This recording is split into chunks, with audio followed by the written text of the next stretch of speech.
మాది మాటల ప్రభుత్వం కాదని చేతల ప్రభుత్వం అని అభివృద్ధి కంటకులు చేసే కుట్రలు, మాయమాటలు నమ్మొద్దని మంత్రి పొంగూరు నారాయణ కోరారు. నెల్లూరు నగరం 47వ డివిజన్ కామాటి వీధిలో ఆయుష్ హోమియోపతి డిస్పెన్సరీ యూనిట్ నూతన భవన నిర్మాణానికి శంకుస్థాపన కార్యక్రమం అట్టహాసంగా జరిగింది. ఈ కార్యక్రమానికి ముఖ్య అతిథిగా మంత్రి నారాయణ విచ్చేశారు. మంత్రికి డివిజన్ నాయకులు, కార్యకర్తలు, ప్రజలు ఘన స్వాగతం పలికారు. ఈ సందర్భంగా మంత్రి చేతుల మీదుగా ఆస్పత్రి భవన నిర్మాణానికి శంకుస్థాపన చేశారు. అనంతరం మంత్రి నారాయణ మీడియాతో మాట్లాడుతూ 30 లక్షల రూపాయల అంచనాతో ఆయుష్ హోమియోపతి డిస్పెన్సరీ యూనిట్ భవన పనులు ప్రారంభించడం జరిగిందన్నారు. రేకుల షెడ్డు ఉరుస్తుండటంతో జూబ్లీ ఆస్పత్రికి ఆయుష్ని మార్చామన్నారు. దాంతో 10 ఏళ్లుగా ఇబ్బంది పడుతున్నామని స్థానికులు నా దృష్టికి తీసుకొచ్చారని గుర్తు చేశారు. వారి విజ్ఞప్తి మేరకు ఆయుష్ నూతన భవన నిర్మాణానికి ఈ రోజు శ్రీకారం చుట్టామని చెప్పారు. 3 నెలల్లో ఆయుష్ హోమియోపతి వైద్యాన్ని ఇక్కడకు మార్చి మీ కోరిక నెరవేరుస్తామని హామీ ఇచ్చారు. ఇన్ఛార్జి మేయర్ రూప్ కుమార్ యాదవ్ మాట్లాడుతూ సమస్య చెబితే వెంటనే స్పందించే గొప్ప నాయకులు మంత్రి నారాయణ అని చెప్పారు. 47వ డివిజన్ వాసుల విజ్ఞప్తితో 10 ఏళ్ల సమస్యను పరిష్కరించామన్నారు. ఆయుష్ భవన నిర్మాణాన్ని 3 నెలల్లో పూర్తి చెయ్యమని ఆదేశించారన్నారు. ఈ ఆస్పత్రి ఈ ప్రాంత పేదలకు ఎంతో ఉపయోగకరంగా ఉంటుందని పేర్కొన్నారు. ఈ కార్యక్రమంలో డివిజన్, టీడీపీ ముఖ్య నేతలు, కార్యకర్తలు పాల్గొన్నారు.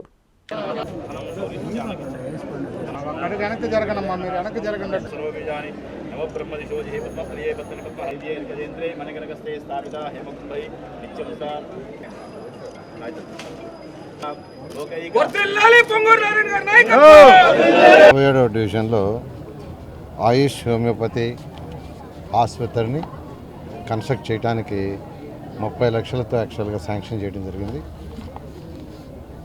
ఇది శిథిలావస్థలో ఉన్న పరిస్థితి అందరికీ తెలిసిందే. అయితే ఈ సరౌండింగ్స్లో ఉన్న డివిజన్స్ 47 దాని పరిసర ప్రాంతాల్లో ఉన్న డివిజన్స్ యొక్క ప్రజలందరూ రిక్వెస్ట్ చేశారు. ఇక్కడ కార్పొరేటర్ కావచ్చు, అదేవిధంగా ఇక్కడ ఉన్న ప్రజాప్రతినిధులు కావచ్చు, వీళ్ళందరూ కూడా సార్ అది శిథిలావస్థలో వచ్చింది. ఎక్కువగా ఈ పరిసర ప్రాంతాల్లో విశ్వబ్రాహ్మిన్స్, అగ్నికుల క్షత్రియులు, వైశ్యాసు, మైనారిటీలు ఉన్నారు. చాలా పేదలు, నిరుపేదలు ఉన్నారు. వాళ్ళందరికీ మంచి హాస్పిటల్ క్రియేట్ చేయడం చెప్పడం, దాని మీద యాక్చువల్గా గౌరవనీయ ముఖ్యమంత్రి గారితో మాట్లాడితే వారు వెంటనే శాంక్షన్ చేశారు. ఇది టెండర్ కూడా అయిపోయింది. అయితే ఈ స్థలాన్ని 30 ఏళ్ల క్రితం గూడూరు మునిస్వామి నాయుడు గారు ఆయుష్ ఆసుపత్రికి ఇచ్చారు. ఎందుకంటే ఇచ్చిన వాడిని మనం మర్చిపోకూడదు. 30 సంవత్సరాల క్రితం గూడూరు మునిస్వామి నాయుడు గారు దీన్ని ఇచ్చారు ఆయుష్ ఆసుపత్రి కోసం. దానికనే ఈ ఆసుపత్రిని ఇక్కడ కట్టేదానికి చేశారు. నేను ఒక్కటే కాంట్రాక్టర్కి చెప్తున్నాను, టైం బౌండ్ అంటే 3 మంత్స్లో ఇది కంప్లీట్ చేసి 4th మంత్లో దీన్ని ఇనాగరేషన్ చేయాలి. 3 మంత్స్లో కంప్లీట్ చేసి, అందుకని ఇంజనీర్లకు కూడా చెప్పాను. మళ్ళీ ఒకసారి ఇంజనీర్లు వాళ్ళందరూ ఒకసారి రివైజ్ చేసుకొని ఈరోజు యాక్చువల్గా శంకుస్థాపన చేసాము. వర్క్ ఎప్పుడు స్టార్ట్ చేస్తారు అంటే ఇమీడియట్లీ స్టార్ట్ చేయటమే, బట్ వాళ్ళు టెక్నికల్గా కొన్ని చూసుకోవాల్సి వస్తుంది. ఒక వారం ఎంతో టైం ఇవ్వాలా. ఆ డేట్ నుంచి 3 మంత్స్లో కంప్లీట్ చేసి 4th మంత్లో దీన్ని మళ్ళీ ఇక్కడ ఇనాగరేషన్ చేస్తాం. నేను అందరికీ ఒకటే చెప్పేది, నెల్లూరు ప్రజలందరికీ ఒకటే చెప్పేది, చక్కగా గ్రీవెన్స్ పెట్టాం. ప్రతి 15 రోజులకు ఒకరోజు అధికారులు మీ వార్డులో వచ్చి కూర్చుంటున్నారు. 15 రోజులకు ఒకరోజు మీ వార్డులో కూర్చుంటే మీ సమస్యలు ఏమన్నా ఉంటే వాళ్ళకి చెప్పండి, నోట్ చేసుకుంటారు, వాటి మీద సొల్యూషన్ చేస్తాం. గత 1 మంత్లో యాక్చువల్గా అనేక సమస్యలు వచ్చినాయి. ఆ సమస్యలన్నీ నేను అనలైజ్ చేశాను. అనలైజ్ చేసి అధికారులందరికీ ఆదేశం ఇచ్చా. అవన్నీ కంప్లీట్ చేయాలంటే రేపు శనివారం లోపల ఎస్టిమేషన్ చేయండి. నేను మళ్ళీ శనివారం, ఆదివారం, దాదాపు ప్రతి శనివారం, ఆదివారం నెల్లూరులో ఉంటున్నా. రేపు శనివారం వచ్చిన తర్వాత కమిషనర్ గారితో మాట్లాడి ఫైనాన్షియల్ బడ్జెట్ చూసుకొని ఏ పనులు ఫస్ట్ ప్రయారిటీ ఏది, సెకండ్ ప్రయారిటీ ఏది, థర్డ్ ప్రయారిటీ ఏది, ఆ విధంగా చేస్తామని తెలియజేశాను. నేను అందరికీ చెప్తున్నాను, 15 రోజులకు ఒకరోజు అధికారులు మీ వార్డుకు వస్తారు. మీ వార్డులో గ్రీవెన్స్ పెడతారు, అంటే ప్రజా దర్బార్. ఎవరైనా సమస్యలున్నా మీరు చెప్పచ్చు. నేను హంగామా కూడా వద్దని చెప్పా. ఈ ప్రజా దర్బార్ని హంగామా చేయటం వద్దు. మీరు డేటు టైము టీవీల్లో పేపర్లు ఇవ్వండి. పోయినసారి కూడా టీవీలో పేపర్లు ఇచ్చారు. అందుకని దాదాపు 3,000 నిన్నే చూశాను 3,300 మంది యాక్చువల్గా టోటల్గా గత నెలలో యాక్చువల్గా వచ్చారు వాళ్ళ సమస్యలు. వాటిని అనలైజ్ చేయమన్నా. అంటే పెన్షన్స్ కొందరు అడిగారు, ఎవరికి ఎలిజిబిలిటీ ఉంది లేనిది చూడమని చెప్పాను. ఇల్లు అడిగారు, ఎవరికి ఎలిజిబిలిటీ ఉంది లేనిది. టిట్కో ఇల్లు అడిగారు, ఎలిజిబిలిటీ ఉన్న వాళ్ళకి ఇమీడియట్గా శాంక్షన్ కూడా చేసేమన్నా. నా కోసం కూడా వెయిట్ చేయబడలేదు, ఇమీడియట్గా టిట్కో ఇల్లు ఉన్నాయి, ఇమీడియట్గా చేయమన్నా. స్థలాలు అడిగారు, స్థలాలు అయితే లిమిటెడే ఉంటాయి స్థలాలు, వాళ్ళని కూడా రిక్వెస్ట్ చేయమన్నా. టిట్కో హౌస్ తీసుకుంటామంటే టిట్కో హౌస్ ఇచ్చేటట్టుగా. ఈ విధంగా ప్రతి సమస్యని మైన్యూట్గా చేయాలని 15 రోజులకు ఒకరోజు అధికారులు మీ డివిజన్కి వస్తారు.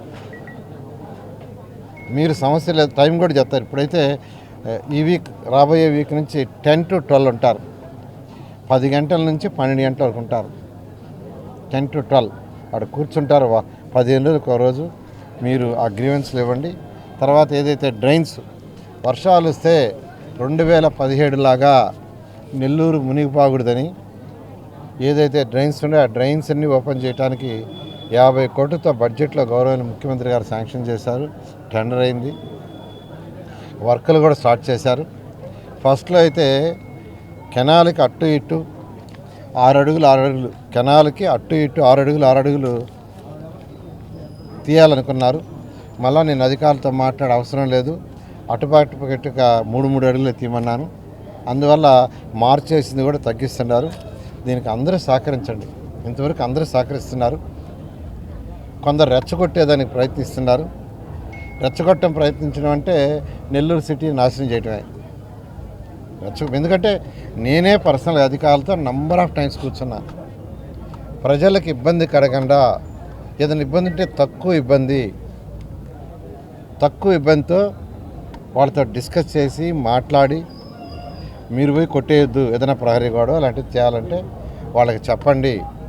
మార్కింగ్ అటుపక్క ఇటుపక్క 6 అడుగులు తీసేసి 3 అడుగులు పెట్టాం. మొత్తంలో ఏదైతే ఉండే ఏకైక ప్రభుత్వ హోమియో వైద్యశాల శిథిలావస్థకు చేరి గతంలో రోజుకి 200-250 మంది పేషెంట్లు ఓపీ చూయించుకునే ఈ హాస్పిటల్లో గత అనేక సంవత్సరాలుగా ఈ హాస్పిటల్ శిథిలావస్థం అయిపోయిందని చెప్పి ఇక్కడ ఉన్నటువంటి స్థానిక కార్పొరేటర్ కావచ్చు, తెలుగుదేశం పార్టీ ప్రెసిడెంట్ కావచ్చు, క్లస్టర్ ఇన్ఛార్జ్ పెద్దల సుబ్బారావును కావచ్చు, అందరూ కలిసి నారాయణ సార్ గారి దృష్టికి తీసుకొస్తే తక్షణమే దానికి 30 లక్షల రూపాయల నిధులు శాంక్షన్ చేయించి, నారాయణ సార్ గారు ఏ పని చేసినా మీ అందరికీ తెలుసు, టైం బౌండ్ పెడతారు. ఎప్పుడు ప్రారంభిస్తావు, ఎప్పుడు పూర్తి చేస్తావు, శంకుస్థాపన ఎప్పుడు, పూర్తి చేసేది ఎప్పుడు అని. ఇది 3 నెలల లోపల కంప్లీట్గా ఇది పూర్తి చేయాలని ఆదేశాలు కూడా ఇచ్చున్నారు నారాయణ సార్ గారు. ఈ ప్రాంతం అంతా కూడా ఇక్కడ ప్రధానంగా కామాటిది, గిడ్డంగిది, సౌరాలిది, కాకలవారు ఇది, ఈ ప్రాంతం ఆనుకొని ఉండే జెండా వీధి, గరిసి వీధి అంతా కూడా విశ్వబ్రాహ్మణులు, అగ్నికుల క్షత్రియులు, ముస్లిం మైనార్టీలు ఎక్కువగా నివసించే ఈ ప్రాంతంలో, వైశ్యాసు నలుగురు ఎక్కువగా నివసించే ఈ ప్రాంతంలో, చేతి వృత్తులు స్వర్ణకారులు ఎక్కువగా ఉండేటువంటి ఈ ప్రాంతంలో ఈ హోమియో వైద్యశాల గతంలో అనేక మందికి ఉపయోగపడేది. దాన్ని తిరిగి ప్రారంభిస్తున్న దానికి పనులు మొదలుపెట్టించి పూర్తి చేయించడానికి పూనుకున్నటువంటి స్థానిక తెలుగుదేశం పార్టీ నాయకులకు, స్థానిక కార్పొరేటర్ గారికి, ఇది పూర్తి చేస్తున్నటువంటి మంత్రి గారికి ప్రత్యేక ధన్యవాదాలు తెలియజేసుకుంటూ మీ అందరి దగ్గర సెలవు తీసుకుంటాను. 7వ డివిజన్ ప్రజల చిరకాల కోరికైనటువంటి హోమియోపతి హాస్పిటల్ ఈ శంకుస్థాపన కార్యక్రమానికి విచ్చేసినటువంటి గౌరవ మంత్రివర్యులు మన పొంగూరు నారాయణ సార్ గారికి నమస్కారాలు, ధన్యవాదాలు తెలియజేసుకుంటూ, ఈ కార్యక్రమానికి ఇచ్చేసినటువంటి గౌరవ మేయర్ గారు రూప్కుమార్ యాదవ్ గారికి, మనకి ఏడీసీ గారికి, ఇక్కడ ఉండే ధర్మవరం సుబ్బారావు గారికి, పక్కనున్న ఇంతియాజ్ మన డిప్యూటీ మేయర్ ఇంతియాజ్ భాయ్ గారికి, కర్తం ప్రతాప్ రెడ్డి గారికి, ఈ హోమియో ఆయుష్ సంబంధించిన సంస్థ డిఈఏఈ అందరికీ నమస్కారాలు తెలియజేసుకుంటూ, ఈ యొక్క సార్ దాదాపు 15 సంవత్సరాల నుంచి ఇక్కడ హాస్పిటల్ ఉండి కూడా నిరుపయోగంగా ఉన్నందువల్ల దీన్ని జీబుల్ హాస్పిటల్ కింద షిఫ్ట్ చేశారు.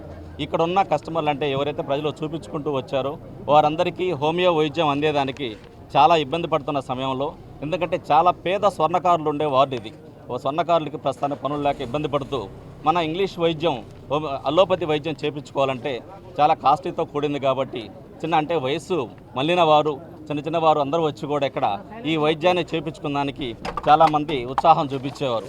దరిదాపు 150 నుంచి 200 మంది ప్రతిరోజు వచ్చి మంచి మెడిసిన్ తోటి ఇక్కడ తీసుకుంటూ వారు ఆరోగ్యంగా ఉండేదానికి ప్రయత్నం జరుగుతూ ఉంది. ఈ సమయంలో బిల్డింగ్ సరిగా లేనందువల్ల అక్కడికి షిఫ్ట్ చేయడం జరిగింది. 10 సంవత్సరాల నుంచి అది లేక ప్రజలు ఇబ్బంది పడుతున్న సమయంలో గౌరవ మంత్రి గారికి ఇక్కడ మేము విన్నవించుకొని, సార్ ఈ హాస్పిటల్ ఒకటి చేస్తే మనకి, ఎందుకంటే గవర్నమెంట్ ల్యాండ్స్ పార్క్స్ ఇటువంటి అనేది వారిలో లేవు, మనం ఏదైనా చేస్తే ప్రజలకు ఉపయోగపడుతుందని మన మంత్రి గారికి చెప్పుకోవడంతో ఇమీడియట్లీ శాంక్షన్ చేసి మన 2 నెలల్లోనే బిల్డింగ్ రెడీ అయ్యేదానికి సారిస్తున్నందుకు మనస్పూర్వకంగా నమస్కారాలు తెలియజేసుకుంటున్నాను. అందరికీ నమస్కారం. ఈరోజు మన వార్డుకి మంత్రివర్యులు పొంగూరు నారాయణ సార్ రావడం, అలాగే ఈ వార్డు ఎప్పటి నుంచో 30 సంవత్సరాల నుంచి తెలుగుదేశం ఆధీనంలో. తెలుగుదేశం ప్రభుత్వం ఎప్పుడు వచ్చినా కానీ ఏదైనా తెలుగుదేశం ప్రభుత్వం చేయాల్సిందే. మంత్రి గారు నారాయణ గారు లాస్ట్ టైం 2014-17గా మంత్రిగా ఉన్నప్పుడు ఒకసారి దాంతో సుమారుగా ఉంది, సార్ కొత్తగా కట్టాలంటే ఓకే అన్నారు. కానీ అప్పట్లో మన ప్రభుత్వం పోయింది, మళ్ళా మంత్రిగా నారాయణ సార్ కావడం మనందరూ అదృష్టం. చెప్పంగానే కట్టారు. 5 సంవత్సరాలు వైసీపీ ప్రభుత్వం ఒక్క చిన్న దాన్ని కట్టలేకపోయారు. అంటే వాళ్ళు దోచుకోవడం తినడం తప్ప, వాళ్ళ స్వార్థం తప్ప వినియోగించేది ఏమీ లేదు. ప్రజలకి ఏమి చేశారు? ఎక్కడ కూడా కాలువలు అట్లే ఉన్నాయి, ఎక్కడ కూడా వాటికి అన్నిటి కోట్ల రూపాయలు. ఫస్ట్లోనే నారాయణ సార్ గారు అక్కడ ప్రజావేదిక పెడితే కార్పొరేషన్లో 2 కోట్ల రూపాయలు సుబ్బారావు నీ వార్డుకి కేటాయిస్తాం, నాగేశ్వరరావు దగ్గర ఎస్టిమేషన్ ఇప్పించారు కాలువలు అన్నిటికీ. అలాంటి ఘనత మన మంత్రిగా నారాయణ సార్ గారు. నారాయణ సార్ చేసే పనులు 10 కోట్ల రూపాయల నిధులు కార్యకర్తలకి ఇస్తున్నారంటే మేము 83 నుంచి ఉన్నాం. ఇలాంటి ఎమ్మెల్యే, ఇలాంటి మంత్రి మేము చూడాల. తెలుగుదేశంలో ఉన్నా మేము చూడాల. అలాంటిది పార్టీ కార్యకర్తల కోసం మన షాపింగ్ మాల్ కట్టారు. 100 షాపింగ్ మాల్ ఇచ్చారు.